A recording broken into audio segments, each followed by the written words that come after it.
Okay, welcome back. We are about to complete, hopefully, our quest for the Intercontinental title. Now, Kurt Angle, he beat Chris Benoit, the Intercontinental Champion, in a non-title match.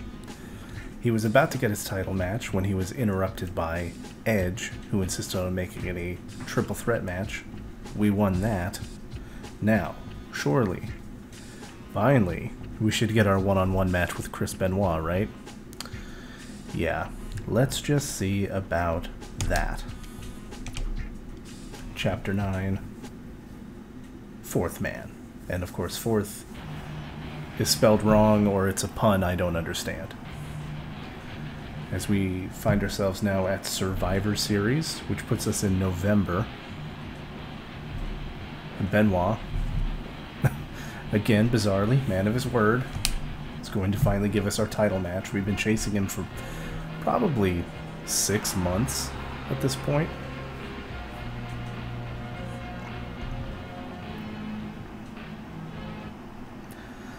But alas, we're not the only ones after the belt.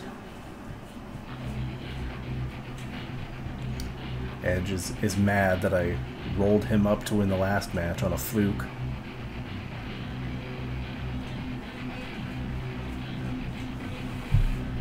It's one of the this game had good graphics for the time, but the faces, the immobile frozen faces, are sometimes unfortunate, to say nothing of Edge and his drawn-on sunglasses.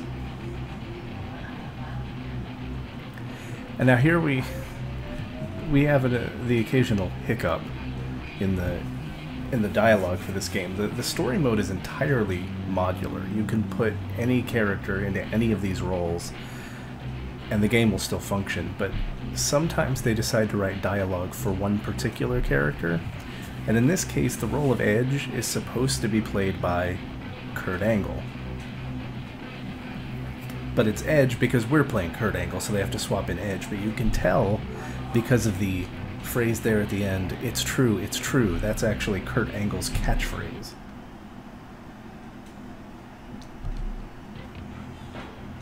And now we're joined by Chris Jericho. You may remember Jericho was our first opponent on our quest for this title. That's actually a coincidence. The first opponent in the IC title bracket is always random from a small pool of competitors. But Jericho is always the one who shows up here at the end. We just happen to have already beaten him once before.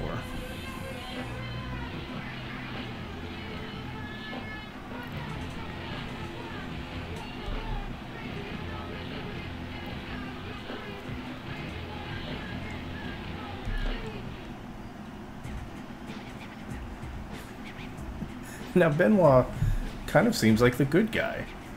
He gave us a lot of crap, but we proved our worthiness. And now he was going to give us our title match, but Edge and Jericho have ruined it, and now, as you would expect, we're going to have a fatal four-way. Now, a four-way match is slightly different from a three-way match, and not just because there are 4 people in it. In the three-way match, you remember that the first person to get a victory won outright. In the four-way, it's actually elimination style. So once you get pinned or you submit, you're eliminated, and the last person standing wins. As with the previous match, this is a must-win. As you can see, we get 3 continues on this one, which we might need, because this one is not going to be easy.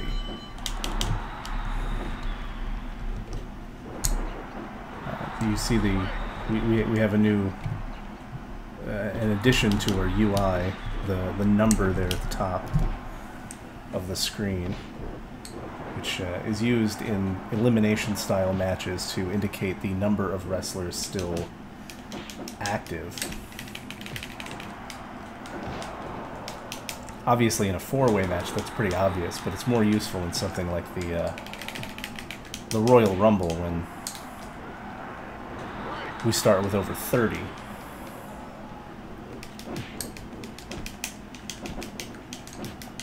So this is a very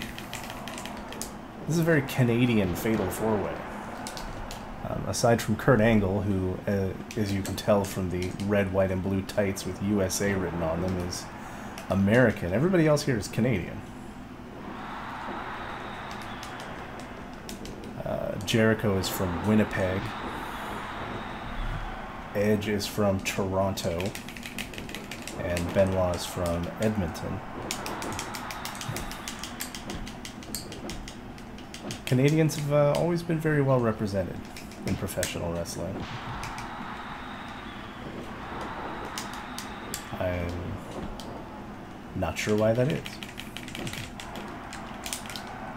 But it is something that a lot of Canadians seem to do very well. Jericho... First of all, Jericho's being a pain in my ass. I'm gonna go fight somebody else. Come here, Edge.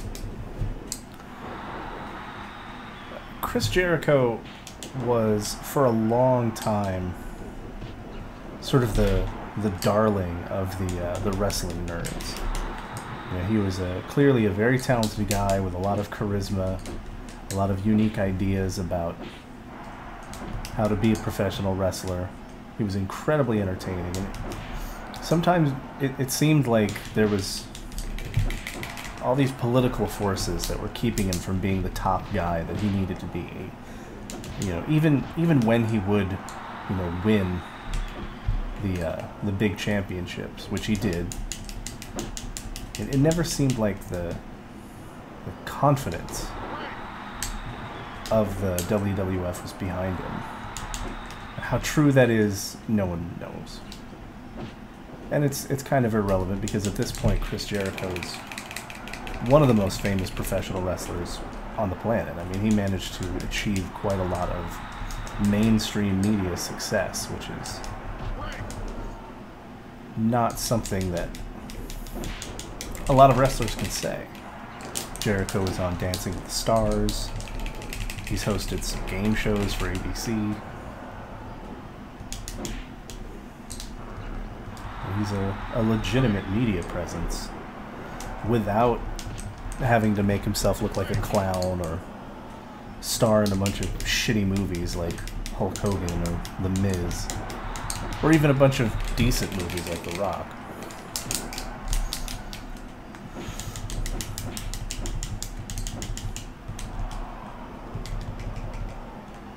Get him out of here.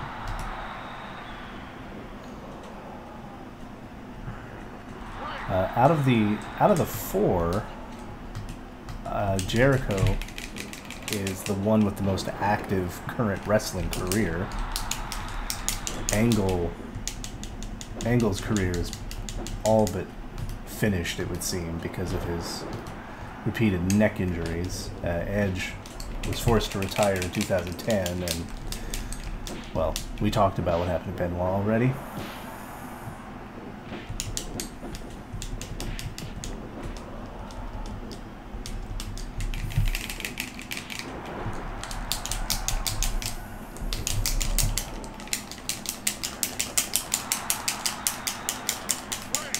Seen Benoit do that hold a lot in this series. That particular submission hold is called the STF, which stands for Step Over Toe Hold Face Lock. And it was kind of old-fashioned here at the time. Now it's one of John Cena's signature moves, though he does it terribly.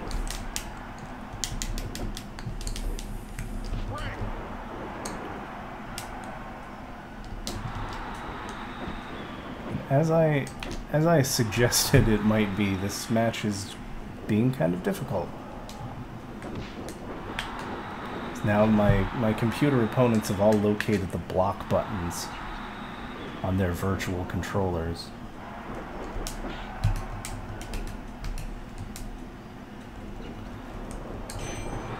Kick Edge while he's down.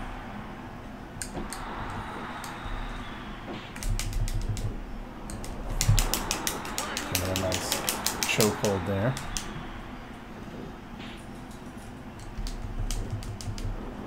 Oops. Ugh. More of that reversal action I was talking about.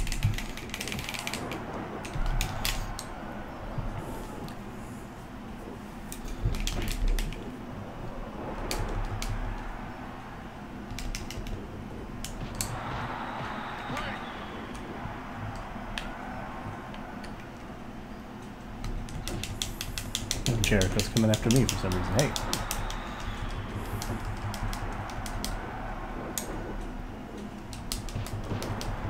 I mentioned in the first video, 1,000 years ago, that I'm a big fan of Chris Jericho's, but I don't like him in this game.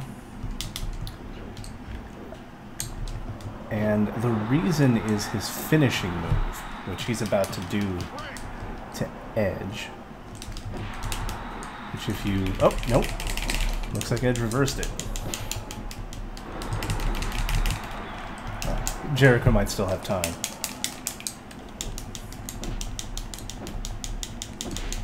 Oh, no, never mind. His finishing move is a pair of power bombs. He does a power bomb move, then picks his opponent up and does it again. It's all one move. Which looks cool. Always looked great when he did it in a real match. But in the game it doesn't work, because as I mentioned before, what you want to do is execute your finishing move as many times as possible while your special meter is still going. And with Jericho that's not possible, because it takes so long for him to execute the move that by the time it's done, you've run out of special power, for lack of a better term. Your attitude meter has gone back to green.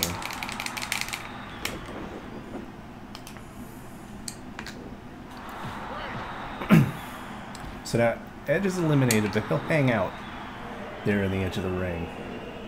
And if anybody gets too close to him, he'll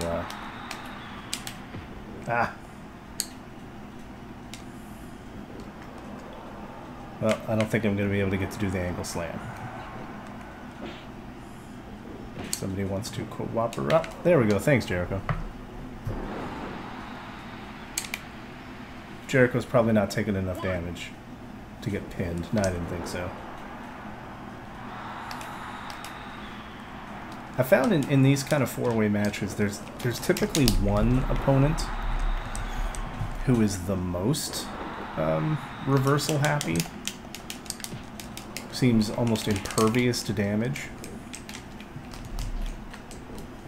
Clearly he's supposed to be the final boss of the elimination match.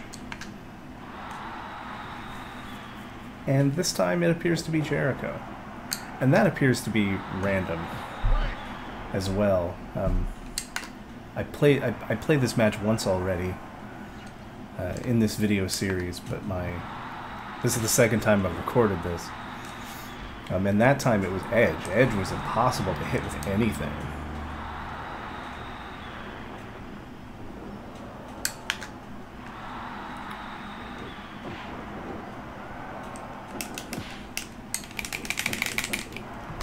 This time it's Jericho who wants to be difficult, and that's fine.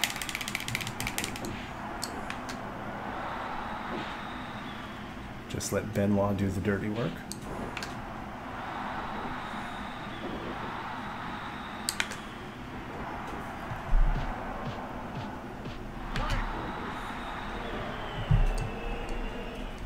For Jericho to get up.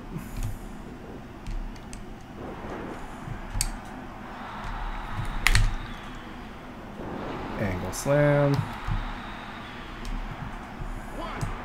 Let Benoit pin him. That's fine. Now finally our story ends the way that it should. Jericho, or Benoit and Angle alone. Winner take all. And we will find out who is the better man.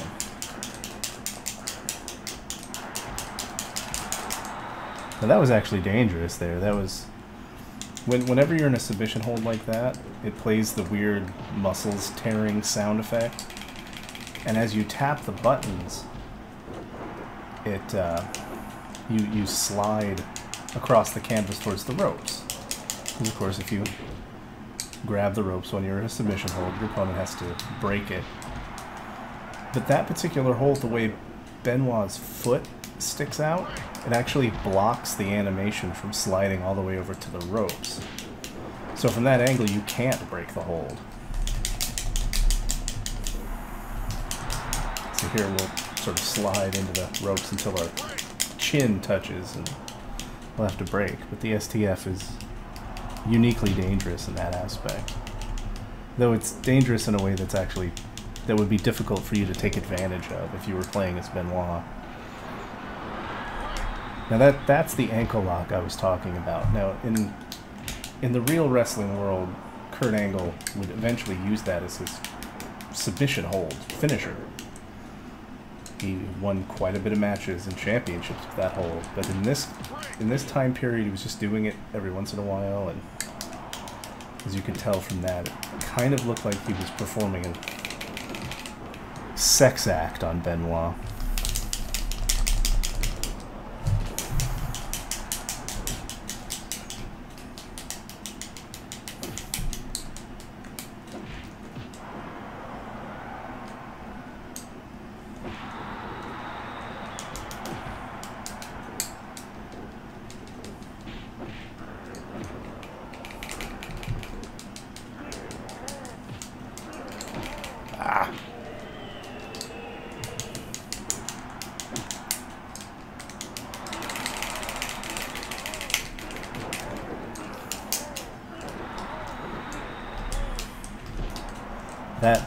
That little stompy dance that Benoit does there while I was on the ground, he would actually blow his nose on you when he did that.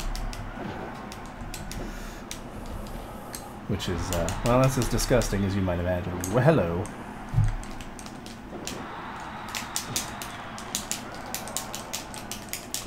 Alright, come on. There you go. No! I do not like the looks of this. Nope. Nope. The weird sound you hear is actually Jericho and Edge are fighting on the outside of the ring.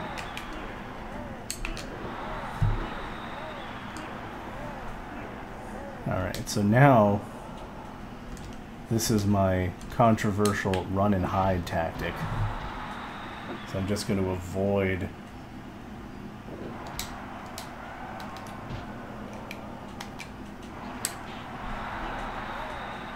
Benoit until his meter fills down. There we go. Lured him into a trap.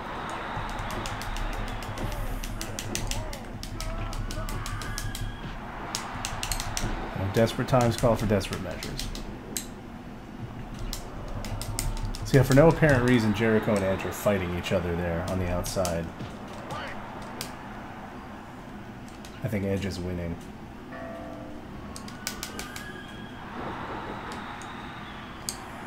Alright, starting to get our momentum back.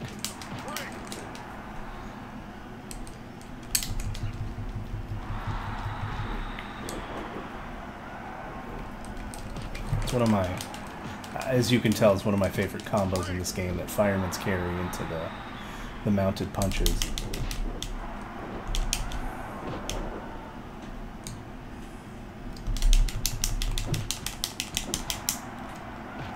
Just trying not to do anything too risky. I'm gonna stay off my back, which unfortunately I'm on my back again now.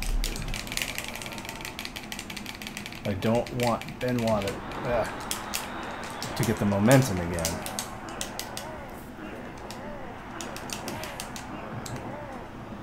Here we go.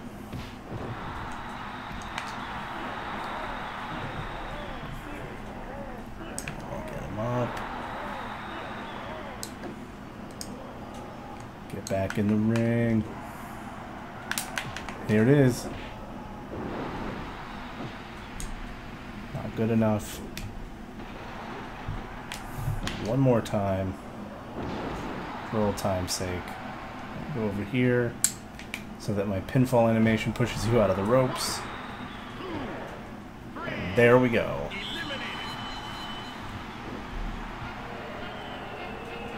Ah.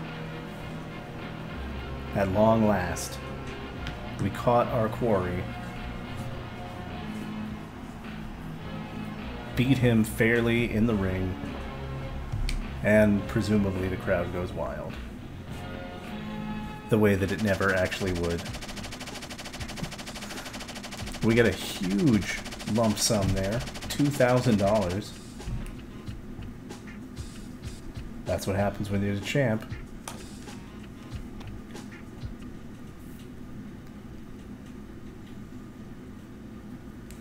And this is our congratulations, a winner is you screen, which you always get when you win a title. In our coronation ceremony, so to speak, we get our entrance, now with the belt hastily animated onto our shoulders.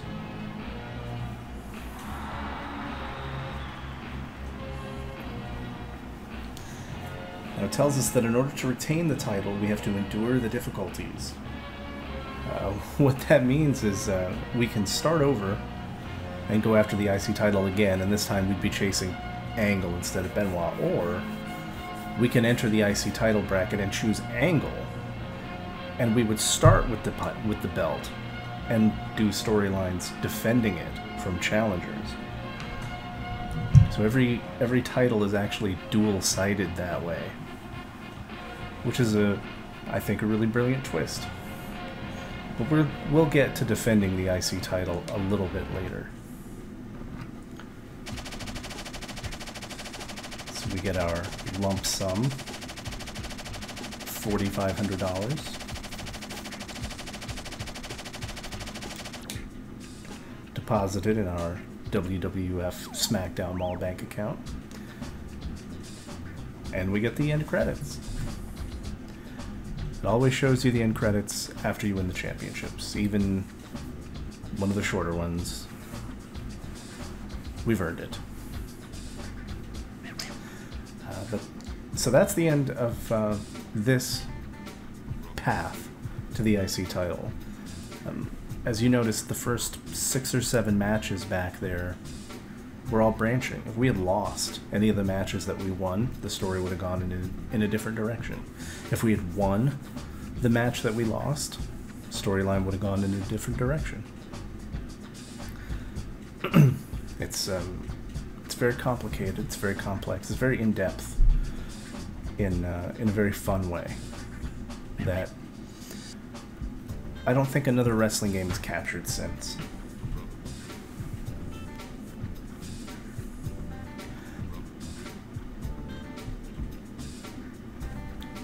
This, incidentally, is the pool hall that the Acolytes were talking about going to. Later in the game, you'll actually play through hardcore matches where you can leave the ring and then leave the ringside area entirely. And you can end up fighting into parking garages and the parking lot and the pool hall.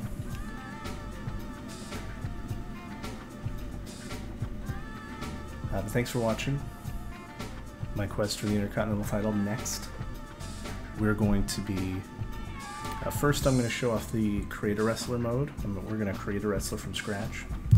And then we're going to run that wrestler through the path to get the light heavyweight title. So thanks for watching, and I'll see you then.